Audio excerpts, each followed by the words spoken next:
1, 2, 3, come on! Come on, come on.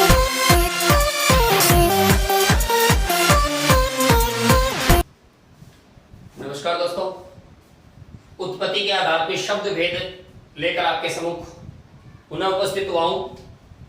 उत्पत्ति का अर्थ ग्रहणशीलता से है। कौन सा शब्द कहां से लिया गया है? हिंदी भाषा एक समृद्ध भाषा है।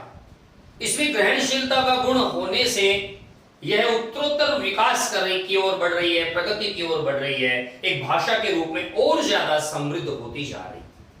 सभी भाषाओं के शब्दों को इसने मान सम्मान आदर दिया है, तो हिंदी के भी शब्दों को बहुत सारी भाषाओं में उतना ही मान सम्मान आदर मिला। तो उत्पत्ति के आधार पर शब्द भेद की हम यहाँ चर्चा करेंगे।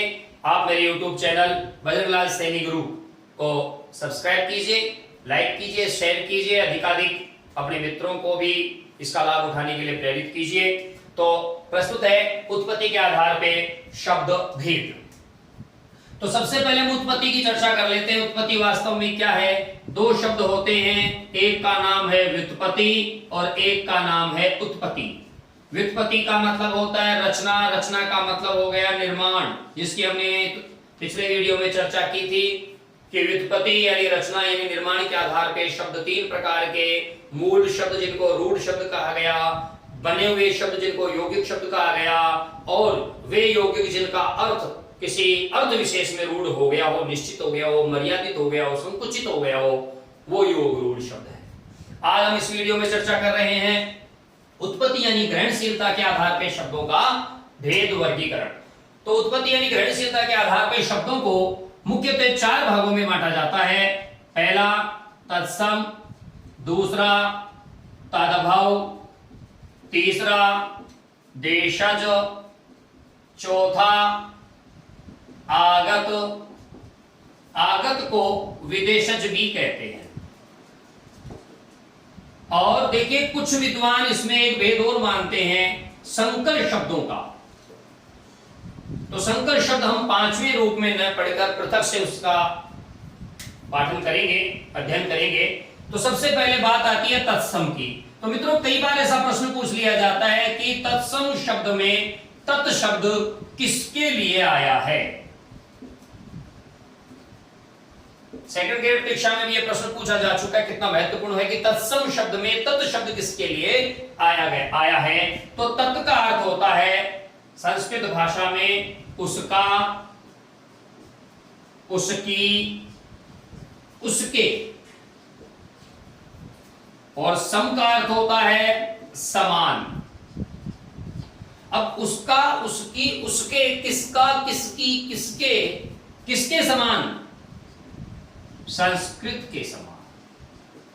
तो तत् शब्द का अर्थ है संस्कृत। यहां पर तत् शब्द संस्कृत के लिए आया है, अर्थ है उसका, उसकी, उसके, लेकिन आया किसके लिए है? संस्कृत के लिए आया है। और संस्कृत भी लौकिक संस्कृत के लिए आया है।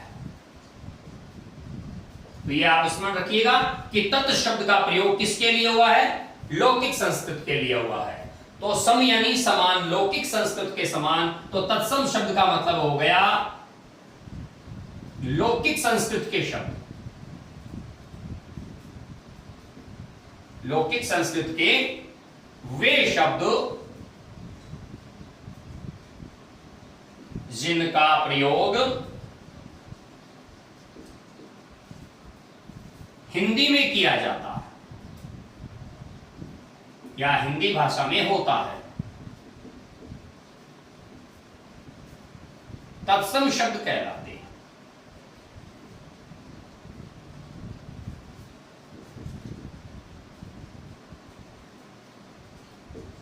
इसका मतलब यह हुआ कि लौकिक संस्कृत के वे शब्द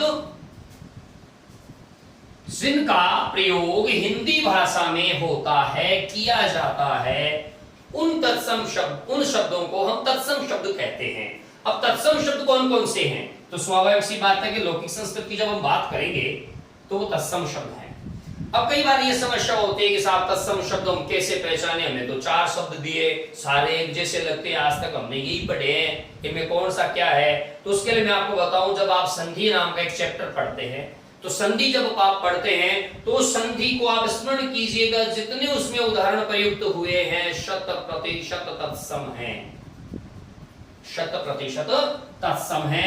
जैसे मान लीजिए तत्सम में आप सबसे पहले तत्सम शब्द को ले लीजिए, ये तत्सम है। फिर हम बात करते हैं शब्द की, ये भी तत्सम है। फिर हम बात करते हैं भाषा की, ये भी तत्सम है।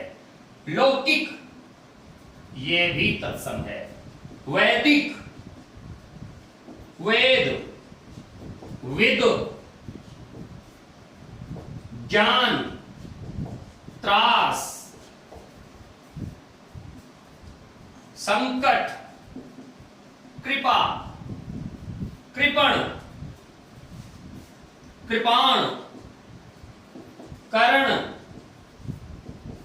कर्ण, कर्म, ये तत्सम शब्दावली है। तो बात ये नहीं है कि ये तत्सम शब्दावली है, मुझे आता है इसलिए मैंने लिख दिए, हम कैसे पहचाने। तो मैं कुछ आपको तरीका बताता हूं, 99% स्थानों पे ये फार्मूला लागू होता है। आप इन चीजों का ध्यान रखिए। कुछ अक्षवर्ण जिनका प्रयोग केवल तत्सम शब्दों में होता है, जैसे द्य, त्र, ज, क्ष, द्व, क्र, भ्र, ग्र, प्र, मृ, कृ, प्रि, श, श,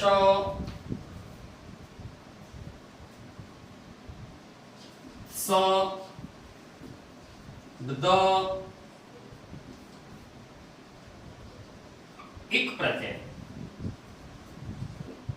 जिस किसी में भी है, इक प्रत्यय जिस किसी में भी है, वहां पर ये तत्सम शब्द होता है। तो ध्व,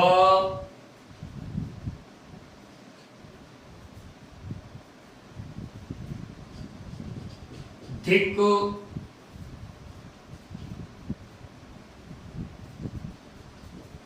ध्व, ध,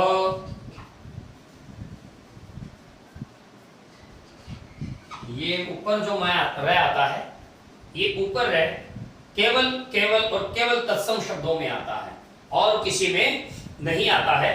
तो ये भी आपको ध्यान रखने की बात है।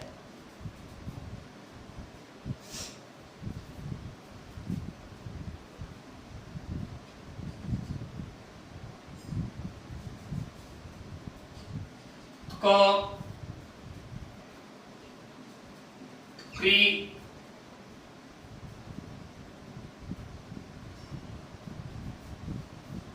क्यों,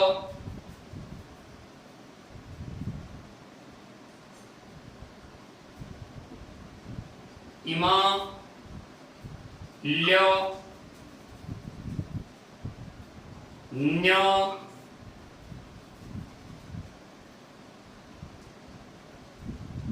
ग्र, यहां ग्रे पहले आ चुका है, ग्री। यह स्थिति भी आपको तत्सम शब्दों में देखने को मिलती है।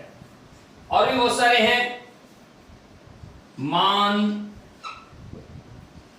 वान,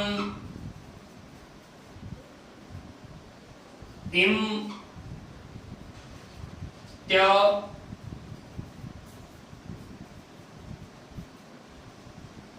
इक, उक, अक, ता,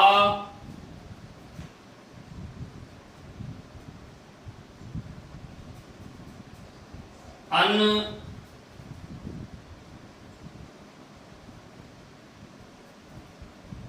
ध्र,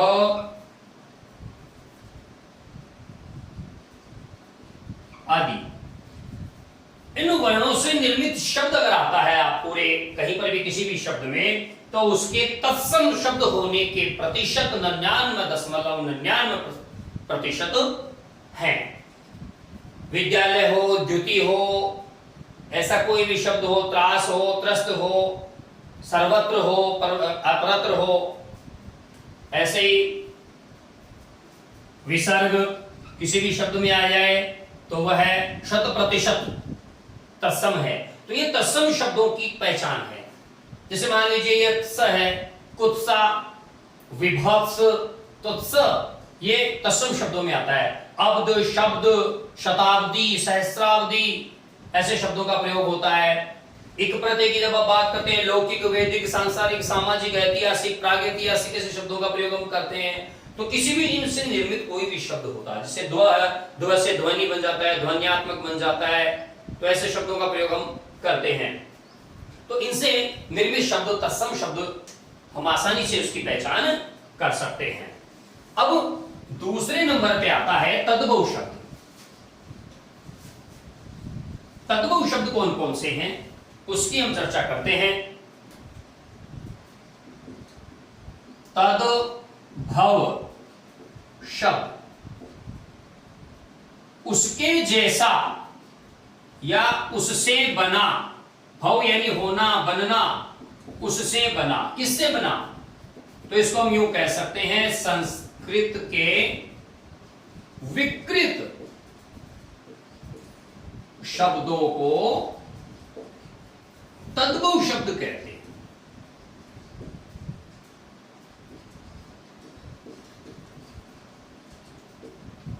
ऐसे शब्द जो मूल रूप से संस्कृत के हैं यानी तत्सम हैं और उनका विकार, उनमें परिवर्तन, उसमें बिगाड़ हो जाता है, उसे हम तद्भव कहते हैं। जैसे हम यह बात करते हैं तत्सम शब्द की, इधर बात करते हैं हम तद्भव शब्द की। तो आप इसको ध्यान से समझिए। तत्सम था अग्नि, अग्नि से रूप बिगड़कर इसका बन गया आग। तत्सम था ऋक्ष, इससे रूप बनकर बिगड़कर बन गया रीछ। तत्सम था भल्लुक, रूप बिगड़कर बन गया भालू। तत्सम था भित्ति,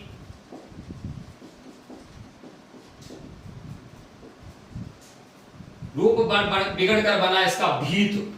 वैसे भीत भी धातु में कत प्रत्यय जुड़ने से ये तत्सम भी है, लेकिन जिस दीवार के लिए भित्ति का प्रयोग करते हैं उसके लिए यहां पर ये तद्भव के रूप में काम में लिया जाता है। मूल शब्द था शब्द, रूप बिगड़कर बना शब्द। शब्द था अज्ञान और इसका रूप बिगड़कर बना दिया गया अज्ञान। शब्द था तत्सम साक्षी, बना दिया हमने इसको साखी।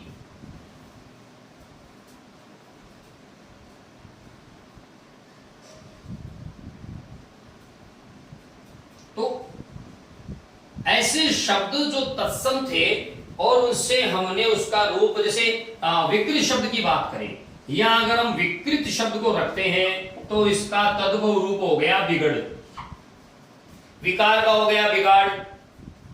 तो ऐसे शब्द जिनका प्रयोग संस्कृत में किया जाता था लेकिन हमने उसको बिगाड़ बिगाड़ कर उसका रूप विकृत कर दिया, उसे हम तद्भव शब्द के रूप में जानते हैं। तो ये थे तद्भव शब्द जो कि संस्कृत के ही शब्दों के विकृत रूप हैं। संस्कृत में जैसे गृह शब्द है, संस्कृत में जैसे गृह शब्द है और हिंदी में इसको विकृत करके हमने घर बना लिया। तो ऐसे शब्द जो संस्कृत के थे, तत्सम थे, उनमें हमने विकार उत्पन्न कर दिया और उनको बना दिया तद्भव। तीसरे प्रकार के शब्द हैं वो हैं देशज। देशज शब्द का मतलब होता है स्थानीय शब्द, स्थानीय भाषा बोली के शब्द जिनका उत्पत्ति स्थल अज्ञात हो।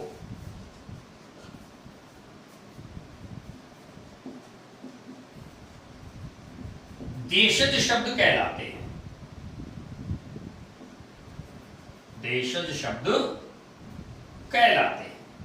अर्थात ऐसे शब्द जो स्थानीय भाषा बोली में प्रयुक्त होते हैं लेकिन उनके उत्पत्ति का पता नहीं है कि उनकी उत्पत्ति कहां से हुई है, वो शब्द कहां से लिया गया है, कौन सी भाषा का है, ये पता नहीं चलता है, उनका निर्माण कैसे हुआ। जैसे मान लीजिए हम राजस्थान के निवासी, राजस्थान में बहुत सारी बोलियां बोली जाती हैं, माँ माँ में ढू डा हा माँ मारवाड़ी में मेवाती, माँ मालवी, ढू ढूंढाड़ी, हा हाड़ोती। तो मारवाड़ी, मालवी, मेवाती, ढूंढाड़ी, हाड़ोती, किशनगढ़ी, तोरागढ़ी, तो ये बहुत सारी बोलियां हैं हमारे यहाँ। उनमें से जो हम सामान्य भाषा में जिन शब्दों का प्रयोग करते हैं, जैसे हम बात करते हैं कि जब फसल की बुआई का समय होता है उससे पहले खेत में सूड़ की जाती है। अब ये सूड़ शब्द किस प्रकृति से बना, किस प्रत्यय से बना, कौन सा उपसर्ग काम आया, कौन से वर्णों को इसमें शामिल किया गया, उनका अर्थ क्या है, सब कुछ पता नहीं है। जैसे खिड़की शब्द है, अब खिड़की को खिड़की क्यों कहते हैं, कौन से शब्द से बना है, कौन से वर्णों से बना है, कौन सा इसका प्रकृति है, क्या इसका प्रत्यय है, कुछ भी ज्ञात नहीं है। हो सकता है कि वो खड़खड़ करती हो, इसके लिए उसका नाम खिड़की रख दिया गया हो। छाछ, अब ये छाछ है, संस्कृत में इसके लिए शब्द है तक्र, लेकिन कहीं से भी तक्र छाछ और का कोई संबंध नहीं बैठता। कई जगह इस छाछ को छाई भी कहते हैं, जिसका कहीं पर भी उल्लेख नहीं कि कहां से आया शब्द, तो ये देशज शब्द कहलाते हैं। जैसे यहां अग्नि थी, तत्सम, हमने इसका तद्भव आग बना दिया, लेकिन मारवाड़ के कुछ इलाकों में आग को लाई भी कहते हैं। अब ये लाई कहां से आई पता नहीं। तो ऐसे शब्द झेरना, लप्पा, बाकड़ी, जेड़ी, ऐसे शब्द जिनके उत्पत्ति स्थल का पता नहीं हो, वो केवल स्थानीय बोली विशेष में प्रयुक्त होते हो, वो सारे देशज शब्द कहलाते हैं। तो ये था तीसरा देशज शब्द। देशज शब्दों के बाद हम चर्चा करेंगे विदेशज शब्दों की, यानी आगत शब्दों की। हिंदी में कई विदेशी भाषाओं के शब्द भी प्रयुक्त होते हैं, वो कौन कौन से हैं? तो चौथा है विदेशज शब्द। इसको हम यूं कह सकते हैं, विदेशी भाषाओं से गृहीत शब्द। विदेशी भाषाओं से गृहीत शब्द, इसका एक नाम आगत शब्द भी है। आगत का मतलब होता है भारत की अन्य भाषाओं से गृहीत शब्द। दोनों में अंतर समझिए। अगर हम कोई शब्द विदेशी भाषा से ले रहे हैं, फारसी से ले रहे हैं, अरबी से ले रहे हैं, तुर्की से ले रहे हैं, जापानी से ले रहे हैं, तो विदेशज शब्द, दोनों का अंतर आप समझिए। विदेशज शब्द वो हैं जिनको हमने विदेशी भाषाओं से ग्रहण किया है, और आगत शब्द वो हैं जो हमने हिंदी और संस्कृत के अलावा किसी अन्य भाषा से, किसी अन्य भारतीय भाषा से ग्रहण किया है। इसलिए इसको विदेशज या आगत शब्द कहते हैं। मान लीजिए बंगाली भाषा का कोई शब्द, बांग्ला भाषा का कोई शब्द हमने काम में लिया, तो वो विदेशज नहीं है, वो आगत शब्द है। हमने अरबी फारसी भाषा का कोई शब्द ग्रहण किया, तो वो आगत नहीं, विदेशी शब्द है, विदेशज शब्द है। इन दोनों में आपको अंतर समझना होगा। प्रतियोगी परीक्षाओं में कई बार व्यक्ति, क्योंकि इसका नाम है विदेशज या आगत शब्द, तो व्यक्ति भ्रमित हो जाता है। आगत पूछा जाता है, फारसी का कराता है, विदेशज पूछाता है और बंगाली भाषा का, बांग्ला भाषा का करके आ जाता है। ऐसा नहीं है। जब आपसे आगत शब्द पूछे तो आपको हिंदी संस्कृत को छोड़कर अन्य भारतीय भाषाओं के शब्द को ढूंढना है। जब आपसे विदेशज पूछे तो आपको भारत के अलावा किसी और देश की भाषा का शब्द ढूंढना है। तो ये आपको ये दोनों चीजें स्मरण रखनी होगी, याद रखनी होगी। तो इसमें बहुत सारे शब्द ऐसे हैं, आज अगर हम चर्चा करें तो जैसे मैं जिस पे लिख रहा हूं वो बोर्ड अंग्रेजी भाषा का शब्द है, यानी विदेशज है। जिससे लिख रहा हूं वो मार्कर, वो अंग्रेजी भाषा का शब्द है। जिससे ये वीडियो शूट किया जा रहा है कैमरा, वो भी भारतीय भाषा का शब्द नहीं है, विदेशज शब्द है। जो मैंने पहन रखी है टी शर्ट, ये भी विदेशी भाषा का शब्द है। कैमरा स्टैंड, ये भी विदेशी भाषा का शब्द है। दीवार जिसपे ये बोर्ड टका हुआ है, यह भी विदेशी भाषा का शब्द है। संस्कृत में इसको भित्ति कहा जाता है। इसी प्रकार ऐसे बहुत सारे शब्द हैं, जैसे मान लीजिए गर्मी का मौसम है, हम कूलर चलाते हैं, एसी चलाते हैं, हम कार चलाते हैं, मोटरसाइकिल चलाते हैं। ये सब विदेशी भाषाओं के शब्द हैं। हमें नहाने के लिए टब चाहिए, यह भी विदेशी भाषा का शब्द है। जग चाहिए, यह भी विदेशी भाषा का शब्द है। हमें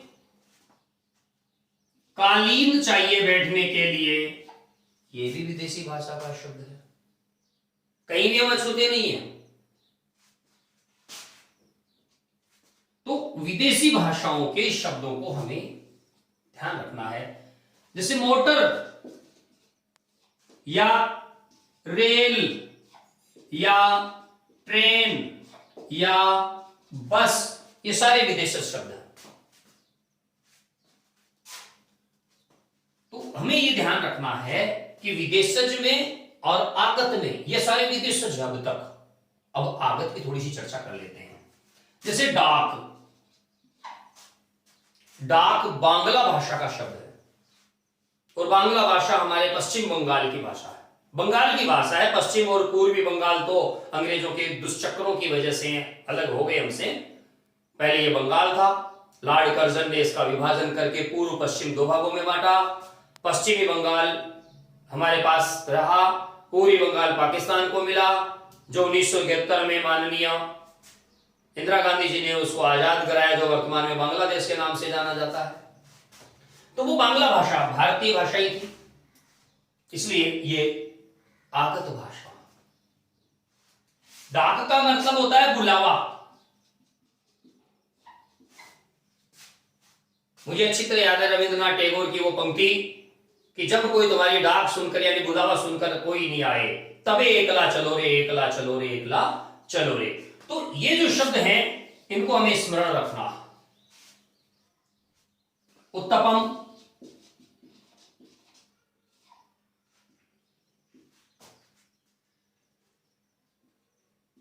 व्यंजन है, दक्षिण भारतीय व्यंजन है। तो ये हमारी भाषा के शब्द हैं, लेकिन हिंदी संस्कृत नहीं है, इसलिए ये आगत शब्दों में आ जाते हैं। इसके बाद हम बात करते हैं 5वें क्रमांक पे संकर शब्दों की। संकर शब्दों का मतलब है एक से अधिक भाषाओं से निर्मित शब्द,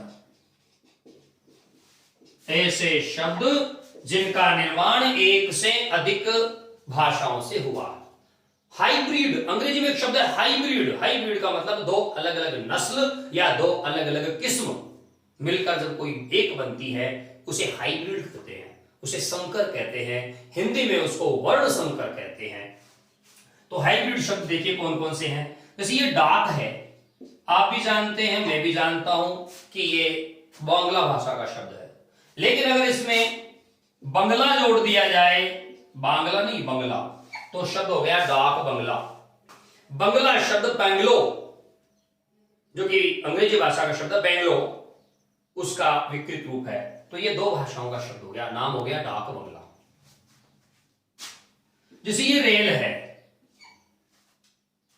इस रेल में हिंदी की गाड़ी जोड़ देते हैं हम, अंग्रेजी रेल में हिंदी की गाड़ी जोड़ दी, शब्द बन गया रेल गाड़ी, छुक छुक छुक छुक। रेल का मतलब पटरी, गाड़ी का मतलब गाड़ी। गाड़ी किससे बना? संस्कृत के शकति शब्द से बना। शक्ति का गाड़ी और शक्ति से गाड़ी बना। तो रेलगाड़ी, तो रेल अंग्रेजी का है और गाड़ी हिंदी की है।